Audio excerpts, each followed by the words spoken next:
तो वादा किया था कि ज़्यादा समय नहीं लेंगे, लेकिन ठीक है बैठ जाइए, ज़्यादा समय नहीं लेंगे। हाँ तो कुछ कहने वाले, ये बताने वाले थे, अभी हम कुछ सोच ही रहे थे, तब तक लाइट वाइट भी सब चली गई है, याद भी नहीं आ रहा है। कोई बात नहीं भैया, बस चालू आ जाएगा, गए वहाँ लोग। से सुर्खियां नहीं मिला करती, कर्म करो खामोशी भी, कर्म करो खामोशी भी अखबार में छपा करती है, कर्म करो खामोशी भी अखबार में छपा करती है। ठीक ना, कि अरे हम इतना घंटा पढ़ते, ये करते वो करते, नहीं कोई दिक्कत नहीं है। आप अपना कर्म करिए, खामोशी भी कहा क्या करती हैं, अखबार में छपा करती हैं। और आपके लिए 2-3 लाइनें और बोलेंगे कि अगर सही दिशा हो, अगर सही दिशा और सही समय का ज्ञान ना हो, अगर सही दिशा और सही समय का ज्ञान ना हो तो उगता हुआ सूरज भी डूबता हुआ नजर आता है, उगता हुआ सूरज भी आपको डूबता हुआ नजर आएगा। यदि आपको ये नहीं पता कि ये पूरब है कि पश्चिम, यदि दिशा का ज्ञान नहीं है, अक्सर लोग गलतियां कर जाते हैं। ठीक ना, तो सही समय और सही दिशा का ज्ञान होना बहुत जरूरी है आपके लिए। और कहते क्या है, अब रातों में जो लोग पढ़ते हैं, हम अक्सर कहते हैं ना रातों में जग करके पढ़ना चाहिए, उन्हीं के लिए 2 लाइन है कि जो रातों को कोशिशों में गंवा देते हैं, जो रातों को कोशिशों में गंवा देते हैं, अर्थात मैथ लगाने में कोशिश करते हैं, जैसे हमको नहीं आता था वैसे मानते कि भाई जिनको नहीं आता, तो जो रातों को कोशिशों में गंवा देते हैं वही सपनों की चिंगारी को हवा देते हैं,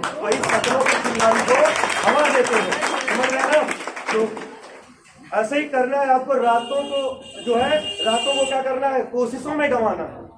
और आपको पता है कि मुकेश सर की 2-3 लाइनें थी और लोगों ने खूब पसंद किया था यूट्यूब पे कि बाबू सोना चम्मच भगोना, ये बाबू सोना चम्मच भगोना वाले कहानी को दूर रखिएगा।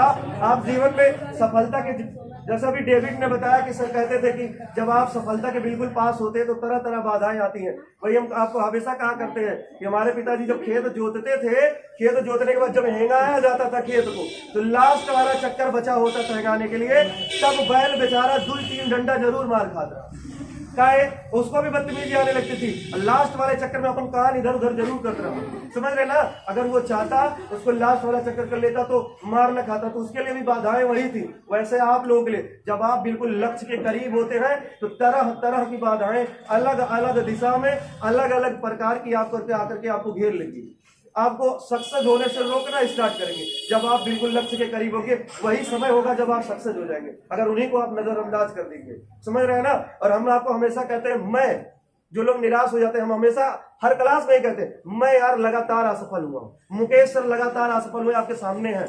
हम लोगों ने नवोदय कक्षा 5 से भरा जाता, Navodaya fail, ITI fail, polytechnic 2 बार दिए एंट्रेंस फेल, समझ रहे ना, ITI यहाँ राजकीय ITI पाने के लिए उसमें कितनी बार फेल हुए, लगातार एग्जाम देते तो उसमें फेल हुए, लेकिन जब एग्जाम निकलना शुरू हुआ बस वही है कि रेस नहीं लगा पाए थे, पुलिस पास हुए, UP SSC जो परीक्षा कराती है वो पास हुए, लोको पायलट, कोई ऐसा एग्जाम नहीं जिसकी आप तैयारी करते हो मैं वो ना पास हो, मुकेश सर ना पास हुए हो।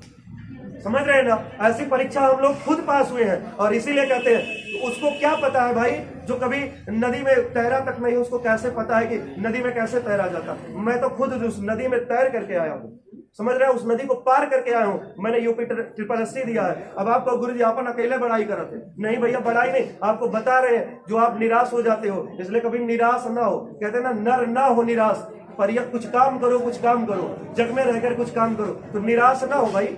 आप निराश क्यों हो जाते इतने जल्दी से, चलो कोई बात नहीं है, बंद करो जनरेटर वगैरह, इसको क्या करवा देते हैं, केक कटवा लेते, ठीक ना, कहानी सुना दे नहीं, चालू कर जनरेटर, नहीं बंद करो, ठीक है ना। गाना आपने सुना होगा वो भोजपुरी वाला, बड़े बेहद फुहड़ गाने गाते हैं भोजपुरी वाले, ठीक है ना। अच्छी टाइम ले सुना भैया, हुआ क्या कि अरे सुनिए भैया, आपके साथ भी हुआ होगा, जब हम कक्षा 8 में पढ़ते थे, 8-9 में, समझ रहे ना, जब 8-9 में पढ़ते थे तो उस समय जो मास्टर हुआ करते थे बड़े जिद्दिया मास्टर हुआ करते थे, मारते थे, जिसको मारना होता था घर से सोच के आते थे, कितनों लड़कियां खूब अच्छा काम कर ले, कोई बच्चा हो क्यों ना अच्छा काम करे, लेकिन उसको मारना होता था। गुरु जी को तो मारेंगे, 100% मारेंगे, आप कितना भी अच्छा काम कर लो। ऐसे हमारे साथ हुआ, ऐसे हमारे साथ भी एक हुआ क्या कि जब हम अपने कक्षा में पढ़ते थे तो जहां हम लोग पढ़ते थे स्कूल में, उसी के जस्ट सामने एक नीम का पेड़ हुआ करता था और हमारे गुरु जी का वही कार्यशाला हुआ करता था। जिस बच्चे को मारना होता था उससे कहते थे चलो नीम के नीचे, और वही नीम के नीचे लई चल के वही छपकी तोड़वा करके डंडा और उसी को मारते थे। और कितना अच्छा क्यों ना आप कर लो, लेकिन मारते जरूर थे। अब एक बार हुआ क्या, तो उस समय 2 से 10 तक पहाड़ा याद करने का रिवाज था, समझ रहे ना, 210 तक पहाड़ा याद करने का रिवाज था। भाई हम भी पहाड़ा याद किए थे, 2 से 10 तक याद था। लेकिन जैसे ही हम पहुंचे क्लास में और गुरुजी हमको देख के मुस्कुराए, गुरुजी की एक आदत हुआ करती थी, जिसको देख करके गुरुजी मुस्कुराते थे समझो उसको मारेंगे। तो हमको गुरुजी देख के मुस्कुराए तो हम तो समझ गए आज हमारे तो खैर नहीं। हमसे कहे सुनील पहाड़ा याद है, अब 2 से 10 तक तो याद था, वही रिवाज भी था। हम कहे यस सर, कहे 11 सुनाओ, हम कहे सर 11 तो नहीं याद है, कहे चलो नीम के नीचे। अब फिर दूसरे दिन गए, अब की बार भैया 11 तक याद करके गए, रटे खूब 11 तक याद करके गए। जैसे क्लास में पहुंचे हमको देख के फिर मुस्कुराए, और जब हमको देख के मुस्कुराए तो हमने भी कह दिया गुरुजी आप मुस्कुरा लीजिए, हंस लीजिए, आज मार नहीं पाओगे। अच्छा, हमसे कहे खड़े हो जाओ, हम खड़े हो गए, कहे पहाड़ा याद है, हमने कहा यस सर, पूरे कंठ के साथ ने कहा यस सर, कहे चलो 12 सुनाओ, हमने कहा सर 12 को तो नहीं याद, कहे चलो नीम के नीचे। अब तीसरे दिन हम फिर गए और गुरुजी फिर आए, हमको देख के फिर मुस्कुराए, हम खड़े हो गए, हमने कहा सर चलिए नीम के नीचे। ऐसी घटनाएं घट जाती है, वैसे गुरुजी खूब अच्छा करते हैं, समझ रहे ना। तो इसी बात से अब यही रोक लेते हैं, केक कटवा लेते हैं ना भैया, चलो ठीक है, केक कटवा।